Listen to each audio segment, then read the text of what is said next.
ngayong umaga nito, kasama natin siyempre ang masipag natin kagawad Alex Santos, ano? Morning po. At magbibigay kami ng hearing aid ngayong umaga nito, kaya tara, samahan niyo po kami.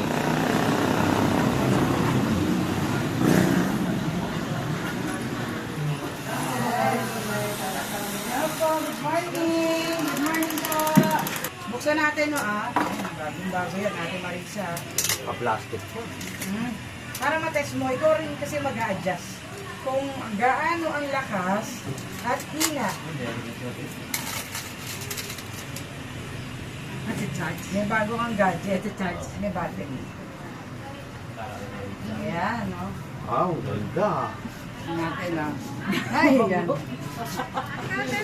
Ay, ano mo?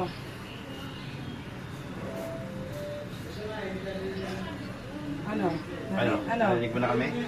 Ano? Narinig mo na kami? Ano, malakas? Malakas? Dito mo lagay. At napasalamat po ako sa kay Sol Party List. Meron pala silang ganitong gadget na ibigay sa mga nangangailangan kagaya nitong hearing aid. Salamat po ng marami. Sobrang salamat po. Nanay, naririnig niyo na. Nay, nakakarinig yung kanan mo? Nay? Malakas. Ay, malakas. Naririnig niyo na kami. Lakas na.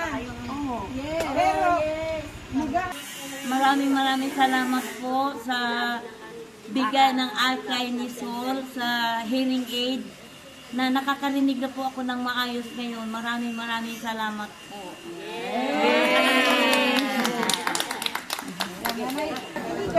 ano masasabi mo sa iyong hearing aid na pinagkaloob ng akay ni Sol Party List? Maraming salamat po kay Akay ni Sol Party List po. Nakakatulong po ito sa akin, lalo na po dito sa health center.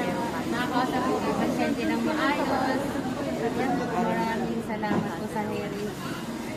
Okay, so, Thank you po, Ako. Considel. Eh, saka hindi ko na yung kaibigan, si Linda. Ayan. Salamat po, Si Maxi ko, napakabait nito. Ayan. Sobrang suporta talaga to sa amin. Thank you po. Salamat po. Ngayon, headset lang. Tapos pa yung battery. May adjustan, volume, lakas, hina. Andyan, ha? Okay, so may instruction naman. Kaya, pag-aralan mo para ikaw naman makakakontrol eh. Salamat. Thank you po.